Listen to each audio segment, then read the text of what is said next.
Good day, ladies and gentlemen. Today we are going to work on 3-2, which is graphing on a coordinate plane.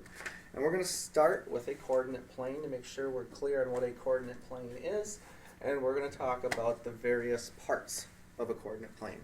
So first of all, we are simply going to focus on, give me 1 second here, we're simply going to focus on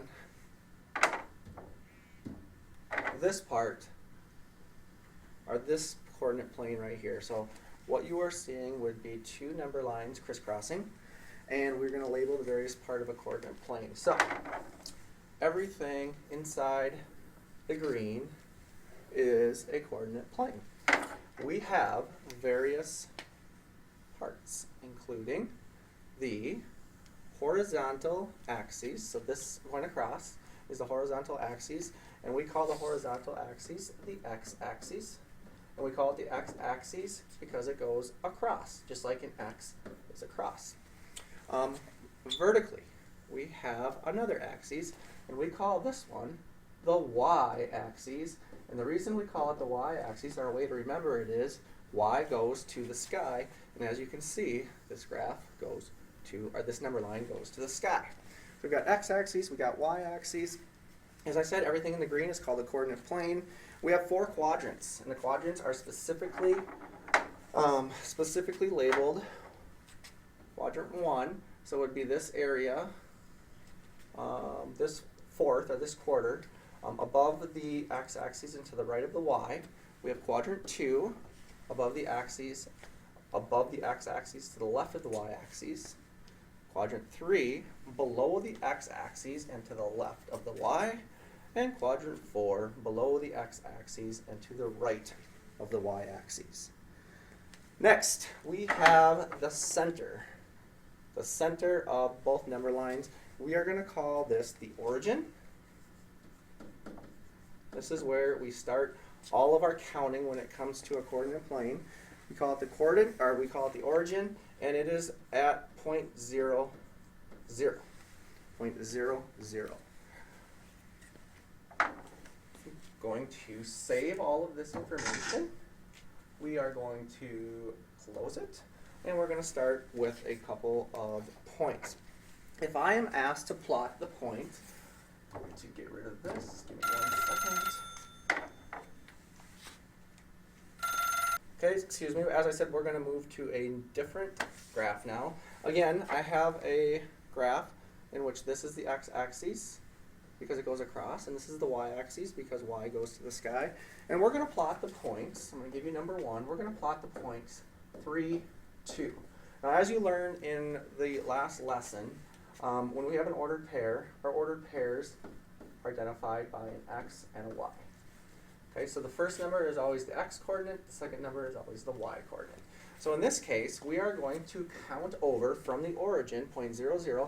We're going to count over on the x-axis, the one that goes across, 3 points. We're going to go to a positive 3 on our number line. So it would be 1, 2, 3. So a positive 3. And then what we're going to do is we're going to go up 2 on the y-axis. So we're going to go up 2 to this point right here. And we're going to put a dot, and this is going to be point 3, 2 because it is called point 3, 2 on a coordinate plane.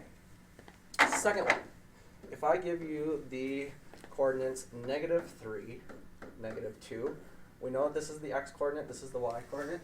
We are going to start at the origin again. We are going to go on our x number line. This is the x-axis. This is the y-axis. We're going to go backwards, or we're going to go to the negative, because it's negative 3. 1, 2, 3. And then we're going to go down 2. We're going to go below the x-axis, down on the y-axis, 1, 2 spots, put our point, and there we have point negative 3, negative 2. So plotting points on a number line is what we're going to be spending most of the time today working on. Last thing I want to point out to you for your notes today would be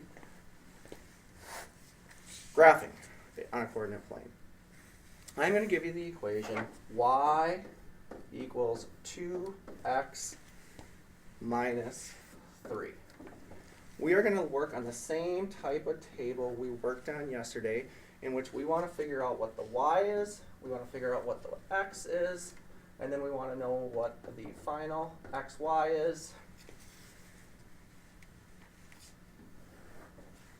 We know that the y is represented by the y here because y and y go together. So in the blank box here, we need to use the 2x minus 3. And we are going to work now on plotting a point. What I'm going to do is I'm just going to make up numbers for x because you can do that if you want to plot a line on a graph. So I'm going to put x as 0. If I plug in a 0 for x, 2 times 0 is 0, minus 3, that gives me a negative 3. So I did 2 times 0 minus 3, and I got negative 3 for y, which means my x, which I gave you as 0, and my y, which I calculated, is negative 3. If I go to the coordinate plane, I start at 0, I don't go anywhere, and I go down 3. 1, 2, 3, and I'm going to plot a point there. Okay, that is not a graph, that is a point. So I need another point. I need at least 2 points to be able to draw a graph. So I'm going to give myself the number 1. I'm going to go ahead, I'm going to plug in 1 for x. I'm going to have 2 times 1 minus 3. 2 times 1 is 2, minus 3 is negative 1 for my y. So my new coordinate is going to be 1, negative 1.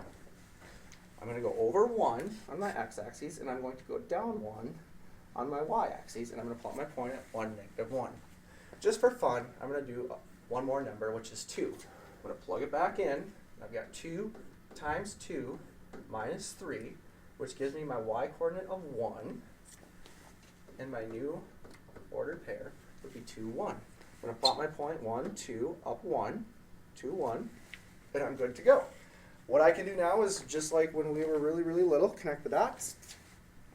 When I connect my dots, I can use a fancy tool, or I'm going to use a fancy tool, and I'm going to connect the dots, and I can draw a little graph or a line on my paper to graph the points 0, 3, 0, negative 3, excuse me, 1, negative 1, and 2, 1. That would be how you would draw a line on a coordinate plane with an equation like y equals 2x minus 3. Good luck.